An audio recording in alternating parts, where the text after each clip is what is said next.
Ao The Date, o material de hoje nos leva a um dos livros de desenvolvimento pessoal mais conhecidos dos últimos anos, O Milagre da Manhã, de Hal Elrod. A ideia central é bem direta. Uma rotina matinal estruturada, feita antes das 8 da manhã, seria a chave para transformar sua vida.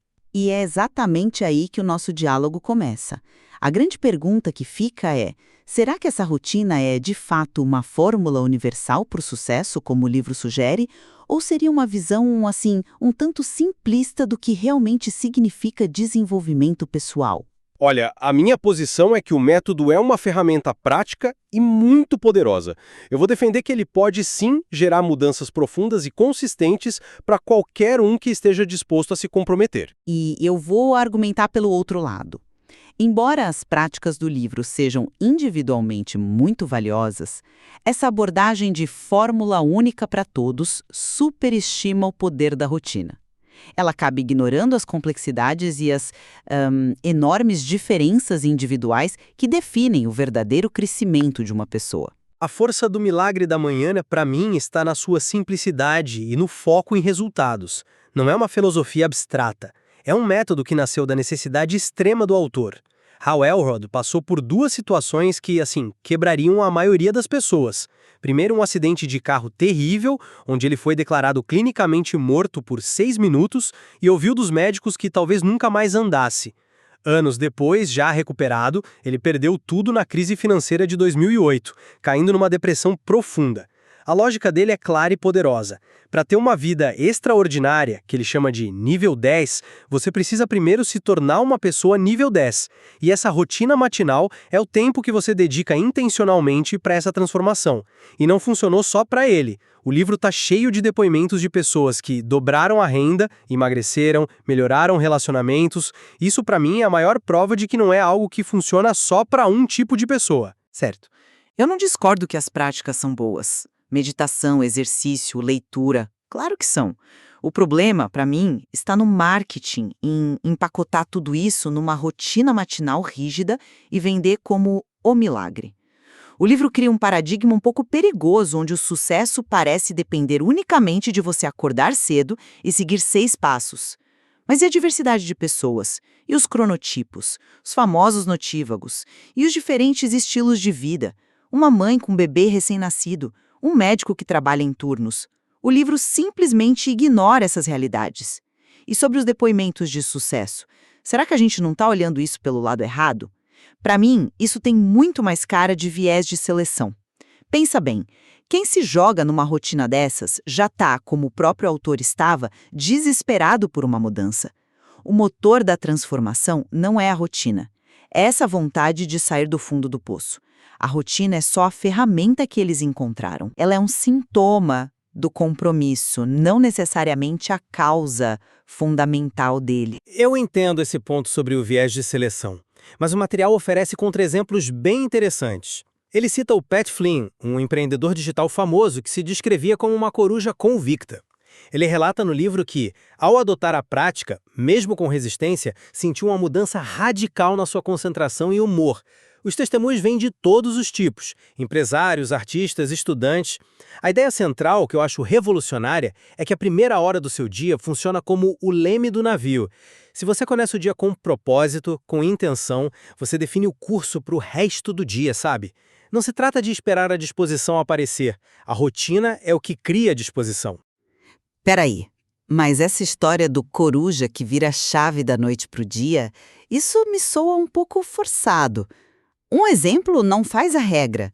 Você está me dizendo que a biologia da pessoa, o cronotipo dela, simplesmente não importa? Que todo mundo tem que se encaixar nesse molde das 5 da manhã para ter sucesso? Isso pode ser visto como uma imposição de um ritmo que não é natural para muitos, podendo gerar mais estresse e cortisol do que benefícios a longo prazo. E outra, por que antes das 8 da manhã? Qual é a mágica desse horário? Se eu fizer as mesmas práticas ao meio-dia ou às 10 da noite, elas perdem o valor?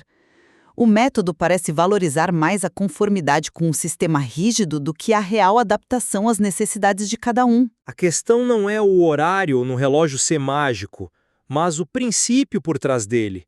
fazer o que é mais importante para você antes que o mundo externo comece a demandar sua atenção, antes dos e-mails, das reuniões, dos problemas. É sobre intencionalidade. E é exatamente essa estrutura que ajuda a superar o que o autor chama de síndrome do espelho retrovisor, que é a nossa tendência de viver no piloto automático, recriando as limitações do nosso passado todos os dias. Quando ele estava no fundo do poço financeiro, deprimido, não foi um pensamento positivo que o tirou de lá. Foi a ação diária, a execução dessa rotina que ele criou.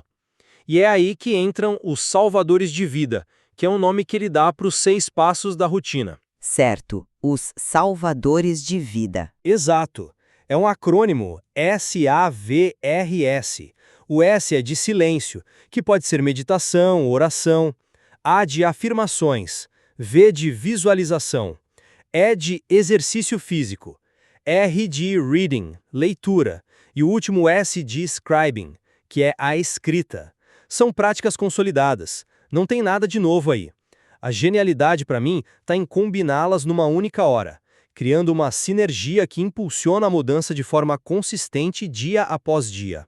Desculpe, mas eu simplesmente não compro essa linearidade de que a rotina foi a causa de tudo. Se você lê o livro com atenção, o verdadeiro ponto de virada do autor não foi quando ele começou a acordar cedo. Foi durante uma corrida, quando ele ouviu uma frase de Jim Rohn que mudou tudo. Seu nível de sucesso raramente excederá seu nível de desenvolvimento pessoal. Ali ele teve uma epifania, uma mudança de mentalidade profunda. A rotina que ele criou depois foi a consequência dessa nova consciência e não a causa dela. Mas aí eu discordo, porque esse raciocínio subestima o poder da ação. Uma epifania sem um plano concreto se dissipa. Quanta gente tem grandes ideias no chuveiro e uma hora depois já esqueceu? A rotina foi o que tornou aquela epifania real, tangível e sustentável. Foi o que ancorou a nova mentalidade na prática diária. Sem a rotina, a frase do Jim Rohn seria só mais uma citação motivacional. Talvez, mas atribuir à recuperação financeira dele, o livro diz que ele dobrou a renda em menos de 2 meses, unicamente a rotina matinal é no mínimo simplista. Não podemos ignorar o contexto. Ele trabalhava com vendas, uma área onde o esforço e a mentalidade podem, de fato, gerar um retorno financeiro muito rápido. Tente aplicar essa mesma lógica a um professor, a um funcionário público ou a um artista. A promessa de dobrar a renda não se sustenta para todos. A rotina pode ter sido um veículo importante para ele, mas o motor já estava ligado pela mudança de mentalidade e o terreno da carreira dele era fértil para resultados rápidos. Mas o objetivo não é apenas financeiro. O livro fala de se tornar a pessoa capaz de criar a vida que deseja em todas as áreas. E ele aborda o principal obstáculo que a maioria das pessoas enfrenta, a sensação de não ter tempo. Ao colocar o seu desenvolvimento pessoal como a primeira coisa do dia, você elimina todas as desculpas que surgem com o passar das horas. Você paga a si mesmo primeiro. É um sistema para deixar de ser vítima das circunstâncias e se tornar o arquiteto do seu dia. E essa ideia de arquitetar o dia nos leva a outra questão, a busca pelo nível 10. O livro propõe que você avalie todas as áreas da sua vida, saúde, finanças, relacionamentos, carreira, e busque a nota máxima em todas elas. Honestamente, isso não cria uma pressão irrealista e até tóxica. O que acontece quando, apesar de acordar às 5 da manhã e fazer toda a rotina, sua carreira continua estagnada ou seu relacionamento não melhora? A culpa recai toda sobre o indivíduo. Isso pode levar a uma frustração imensa e a uma sensação perigosa de fracasso pessoal. Concordo plenamente. O modelo ele sugere uma sincronia perfeita em todas as áreas. E o que eu já vi em alguns casos é desmotivação e frustração, porque a pessoa não consegue atingir essa meta absoluta de forma razoável. Eu o vejo por outro ângulo. O conceito de nível 10 e a estatística que ele cita de que 95% da sociedade vive numa mediocridade não servem para pressionar, mas para despertar. É um chamado à ação, um convite para escapar da armadilha da conformidade. A maioria das pessoas vive de forma reativa. O livro oferece um plano proativo. Não se trata de alcançar a perfeição da noite para o dia, mas de se comprometer com a melhoria contínua. É sobre ter uma direção clara, um norte. Sem um alvo, você não acerta nada. O nível 10 é o alvo. Mas é exatamente essa ideia de resultado cumulativo garantido que me parece problemática. A vida é mais caótica do que isso. O livro lista causas para a mediocridade como falta de propósito, isolamento, um círculo de influência negativo. São problemas psicológicos e sociais extremamente complexos. Sugerir que 1 hora de práticas matinais, por mais benéficas que sejam, pode resolver tudo isso de forma definitiva é uma promessa exagerada, típica do gênero de autoajuda, que muitas vezes não se sustenta na realidade complexa da vida. A rotina pode te dar uma sensação de controle, mas o mundo externo não se importa com a sua rotina. Mas ela não te dá uma sensação de controle, ela te dá mais controle sobre a única coisa que você pode controlar, você mesmo. Suas reações, sua mentalidade, seu foco. A rotina é o treinamento diário para lidar com o caos do mundo externo. Não é um escudo mágico que impede problemas de acontecerem. É a sua preparação para quando eles acontecerem. É como um atleta que treina todo dia. Ele não treina para garantir que nunca vai se machucar ou perder um jogo. Ele treina para estar na sua melhor forma possível quando o jogo começar. O milagre da manhã é o seu treino diário para o jogo da vida. É uma boa analogia, mas ela tem um limite. Porque na vida real, às vezes o jogo é interrompido por uma crise econômica, uma doença na família, um revés profissional totalmente inesperado. Fatores que a autoajuda, em geral, tende a minimizar. Colocar uma ênfase tão grande numa prática individual corre o risco de criar uma falsa sensação de invulnerabilidade e, pior, de culpar o indivíduo por falhas que são muitas vezes sistêmicas ou simplesmente fruto do acaso. A rotina é útil, sem dúvida, mas não é uma panaceia, e apresentá-la como tal pode ser irresponsável. Em resumo, para mim, o milagre da manhã oferece muito mais do que o simples conselho de acordar cedo.